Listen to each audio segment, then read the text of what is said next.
2018 के आखिरी महीने में लगभग 10 साल बाद पाकिस्तान जाने का इत्तफ़ाक हुआ।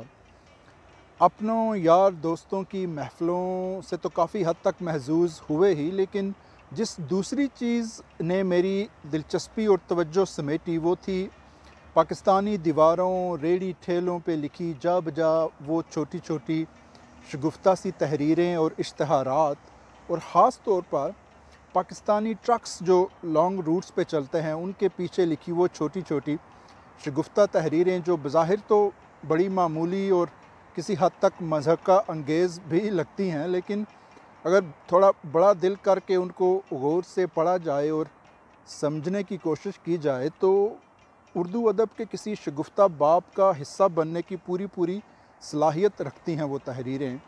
क्योंकि उनमें से बाज़ तहरीरें और इश्तहारात ऐसे भी होते हैं जिससे आपको marketing skills, customer service skills और लाइफ लेसन यानी कि ज़िंदगी के सबक सीखने को भी मिल जाते हैं। अब इन मामूली और शगुफ्ता तहरीरों के बारे में मैं इतनी बड़ी बातें क्यों कर रहा हूँ, ये मैं आपको आगे चल के बताता हूँ।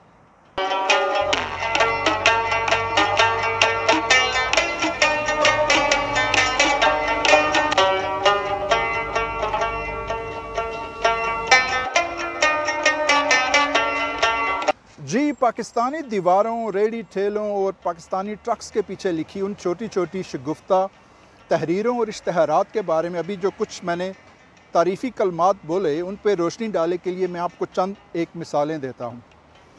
ऑटो रिक्शा जो कि पाकिस्तान में बड़ी एक मकबूल और इकनॉमिकल सवारी समझी जाती है, लोकल रूट्स पे चलता है ये ऑटो रिक्शा। इस दफ़ा इत्तफ़ाक हुआ देखने का कि उस रिक्शे की बैक साइड पे एक छोटा सा उन्होंने लेदर या रक्सीन का बना दरवाज़ा लगा दिया है, डोर लगा दिया जहाँ पैसेंजर बैठते हैं।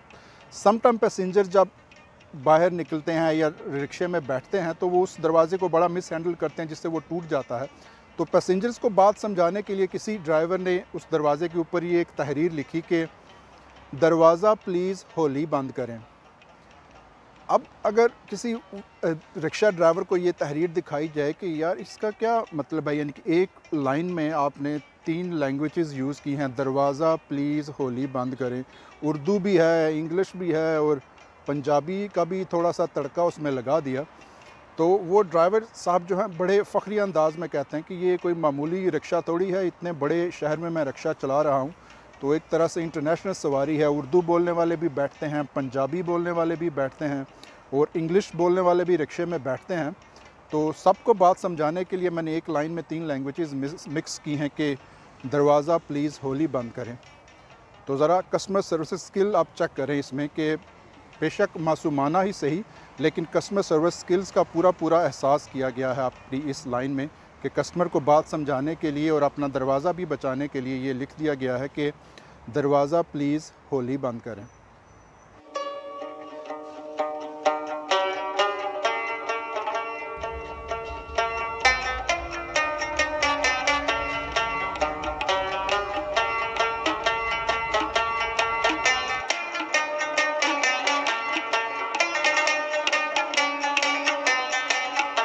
इसी तरह एक सड़क के किनारे चलते चलते एक बर्गर के ठेले या रेहड़ी पे एक नज़र पड़ी जो कि सड़क के किनारे एक अंडे वाला बर्गर बेच रहा था।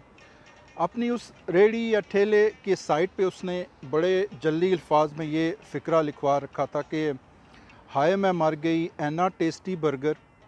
अब ये जो फ़िक्रा था ये इतना ग्रिपिंग था कि जो भी गुज़रता था उसको पढ़ता था वो मुस्कुराए बगैर नहीं रह सकता था। जो अगर कोई यार दोस्त गुज़र रहे हैं तो वो स्पेशल रुकते थे, उस तहरीर को पढ़ते थे, एक दूसरे से हंसी मजाक करते थे। तो मैं भी उस तहरीर को पढ़ के रुका, मुस्कुराया, उसको काम करते हुए देखा, तो मुझे लगा कि कैसी मार्केटिंग स्किल्स है, यानी कि अपने बर्गर के जायके की शिद्दत या उसके खुश जायका होने की शिद्दत को उसने एक लाइन में बताने की कोशिश की है कि हाय मैं मर गई ऐना टेस्टी बर्गर। जैसे वो मैडम नूर जहाँ का गाना था ना कि जदू होली जई लैना मेरा ना मैं था मर जानिया, यानी अपने चाहने वाले की मोहब्बत की शिद्दत का इजहार उन्होंने इन अल्फाज में किया कि जब तुम मेरा मोहब्बत से नाम लेते हो तो मेरा वहीं इंतकाल वाक़या हो जाता है। तो इसी तरह उस बर्गर वाले ने अपने बर्गर के खुश जायका होने की शिद्दत का जो इजहार है वो इस लाइन से किया कि हाय मैं मर गई एना टेस्टी बर्गर। तो बहुत अच्छी मार्केटिंग स्किल्स हैं इस लाइन में। तो आई थिंक जो कुकिंग चैनल वाले हैं जब वो बनाएं तो उनको ये थंबनेल पे लिखना चाहिए कि जब बर्गर बने तो हाय मैं मर गई एना टेस्टी बर्गर।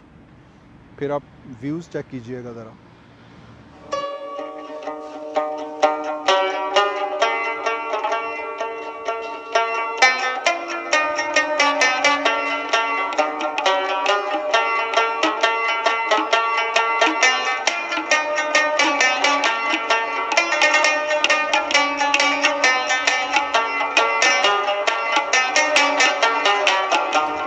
अब पाकिस्तान में अपने क़याम के दौरान मैं जब भी घर से बाहर निकलता तो ऐसी तहरीरों की खोज में रहता, क्योंकि मेरी दिलचस्पी इनमें बढ़ती चली जा रही थी। तो एक दिन गुज़रते गुज़रते एक ट्रक के पीछे एक तहरीर पे मेरी नज़र पड़ी जिसमें लिखा था कि पैसे मुक गए सजन रुस गए। अब ये तहरीर मुझे बहुत अच्छी लगी, उसके मानी सोच के या उसके पीछे अगर कोई पस मंज़र है। तो उस ट्रक के जो मालिक थे उनके पास मैं गया तो उनसे पूछा कि ट्रक के पीछे आपने एक तहरीर लिखवा रखी है, इसका कुछ पस मंज़र भी है या ऐसे ही आपने लिखवा ली, आपको अच्छी लगी? तो वो मुझे बताने लगे कि ज़िंदगी का एक हिस्सा तकरीबन 25-30 साल मैं बैरून मुल्क रहा, बहुत पैसे कमाए, अपने चाहने वालों, यारों, दोस्तों, अजीज़ों और अकारब को मैं पैसे भिजवाता रहा, तोहफ़े तोहफ़े भिजवाता रहा। तो वो सब मुझे बड़ी कदर की निगाह से देखते थे। जब भी मैं वापस आता था छुट्टी पे कुछ दिनों के लिए तो मुझे एक शाहाना जो है वो ट्रीटमेंट दिया जाता था। सब मुझे बड़ी कदर की निगाह से देखते थे। तो मैं बड़ा खुश था कि सब मेरे चाहने वाले हैं। तो 25-30 साल बाद एकदम मुझे ये ख़्याल आया कि ज़िंदगी का अब जो कुछ हिस्सा बचा है उसको अपने प्यारों, चाहने वालों और अजीज़ों अकारब के साथ गुजारना चाहिए। तो मैंने सब कुछ परदेश से समेटा और वापस अपने वतन, अपने घर आ गया। और अचानक मुझे ये इंकशाफ़ हुआ कि वही मेरे चाहने वाले अजीज़ों अकारब जो है मेरे इस फ़ैसले से कुछ ज़्यादा खुश नहीं हैं, और ना ही उनकी नज़रों में वो कदर शनासी अब नज़र आती है जो कभी थी जब मैं कुछ दिनों के लिए आता था और तोहफ़े तोहफ़े लेके आता था। तो फिर मुझे एहसास हुआ कि ये तो मुझसे बहुत बड़ी गलती हुई। तो फिर मैंने अपनी जो थोड़ी बहुत जमा पूंजी थी उसको इकट्ठा किया और ये ट्रक ख़रीदा, और अब मैं अपनी गुज़र औक़ात ये ट्रक चला के करता हूँ।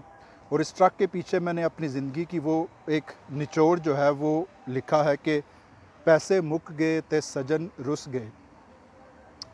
अब इस तहरीर से आपको बहुत बड़ा ज़िंदगी का सबक या लाइफ लेसन मिलता है कि ज़िंदगी में थोड़ा सा ख़ुदगर्ज़ या सेल्फ़िश होना बहुत अच्छा होता है, क्योंकि जैसे दूसरे ज़िंदगी हैं आप भी एक ज़िंदगी हैं। दूसरों के साथ अपना भी ख्याल कीजिए। ऐसा ना हो कि दूसरों में आसानियाँ बांटते या दूसरों की खुशियों का ख्याल करते आप या अपना सब कुछ लुटा दें और एक दिन ऐसा आए कि आप ख़ुद दूसरों के लिए एक मुश्किल बन जाए।